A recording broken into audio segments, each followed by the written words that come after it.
धर्मपुर गांव में एक मध्यम वर्गीय परिवार रहता था। परिवार का नाम था वासुदेव। वासुदेव और उनकी पत्नी देवकी के पास हर सुख सुविधा थी, लेकिन उनकी गोद सूनी थी। सालों से वे भगवान श्री कृष्ण के भक्त थे और उनकी संतान प्राप्ति की कामना करते थे। हर साल कृष्ण जन्माष्टमी का व्रत रखते, लेकिन उनकी मनोकामना पूरी नहीं हो रही थी। हर जन्माष्टमी की रात वासुदेव और देवकी अपने छोटे से घर के आंगन में दिए जलाते, घर को रंग बिरंगे फूलों से सजाते और मंदिर में भगवान कृष्ण की मूर्ति के सामने बैठकर पूरी रात जागरण करते। उन्होंने अपने मन में ठान लिया था कि जब तक उन्हें पुत्र रत्न नहीं मिलेगा, वे हर जन्माष्टमी पर निर्जला व्रत रखेंगे। इस बार जन्माष्टमी पर वासुदेव ने कुछ अलग करने का निश्चय किया। उन्होंने संकल्प लिया कि वे इस बार गोकुल धाम जाकर श्री कृष्ण का अभिषेक करेंगे। लेकिन गोकुल धाम तक का रास्ता बेहद कठिन और खतरनाक था। पहाड़ों के बीच से होकर गुजरना, घने जंगलों और नदियों को पार करना, ये सब एक कठिन यात्रा थी। फिर भी उनकी आस्था ने उन्हें हिम्मत दी। जन्माष्टमी की सुबह वासुदेव और देवकी ने अपने घर के दरवाजे पर ताला लगाया और गोकुल धाम की ओर प्रस्थान किया।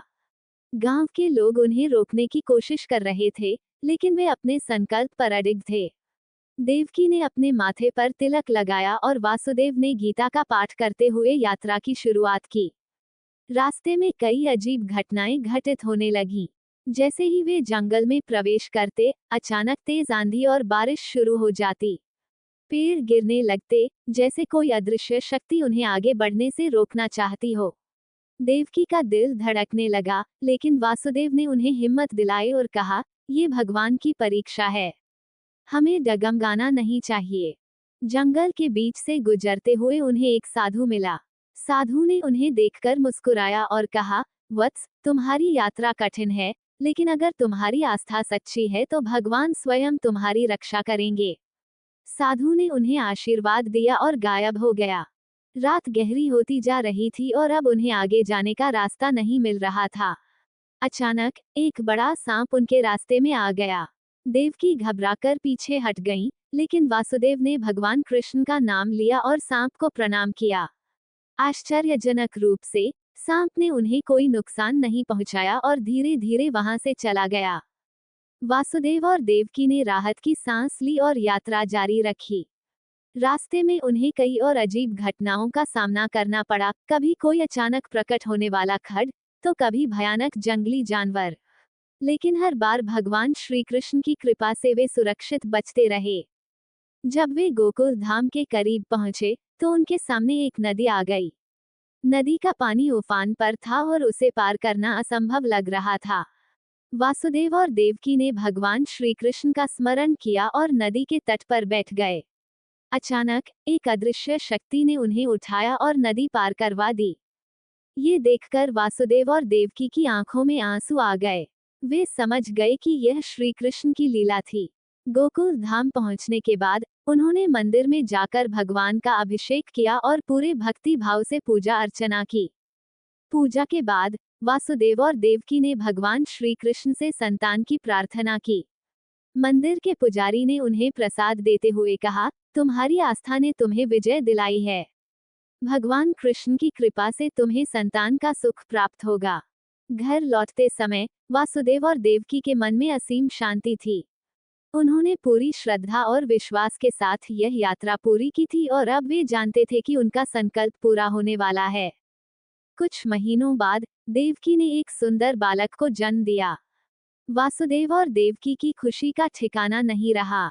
उन्होंने बालक का नाम कृष्णा रखा और उसका पालन पोषण बड़े लाड प्यार से किया।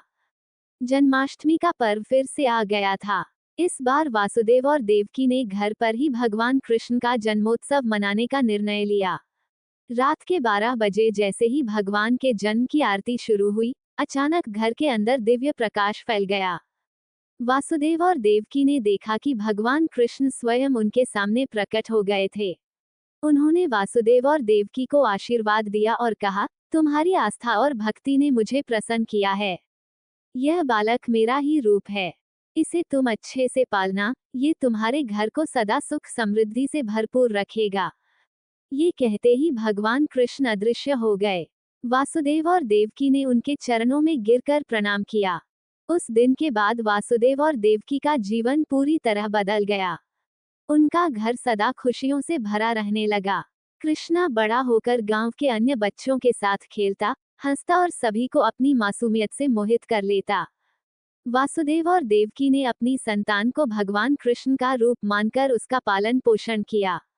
उनकी आस्था और भक्ति ने उन्हें वह सब कुछ दिलाया जिसकी उन्होंने कल्पना भी नहीं की थी। गांव के लोग भी उनके घर को एक तीर्थस्थान मानने लगे और वहां आकर भगवान कृष्ण की कृपा पाने की कोशिश करते। इस प्रकार वासुदेव और देवकी की यह यात्रा हमें सिखाती है कि सच्ची आस्था और भक्ति कभी व्यर्थ नहीं जाती। जब हम ईश्वर में सच्चे दिल से विश्वास करते हैं और उनके प्रति अपनी निष्ठा बनाए रखते हैं, तो वे हमें हमारे हर संकट से बाहर निकालते हैं और हमारे जीवन को खुशियों से भर देते हैं। इस कथा से ये भी संदेश मिलता है कि भगवान हर किसी की प्रार्थना सुनते हैं, बस हमें अपनी श्रद्धा और विश्वास को बनाए रखना चाहिए। चाहे रास्ते में कितनी ही कठिनाइयां क्यों न आए, अगर हमारा संकल्प अडिग है तो भगवान स्वयं हमारी रक्षा करेंगे।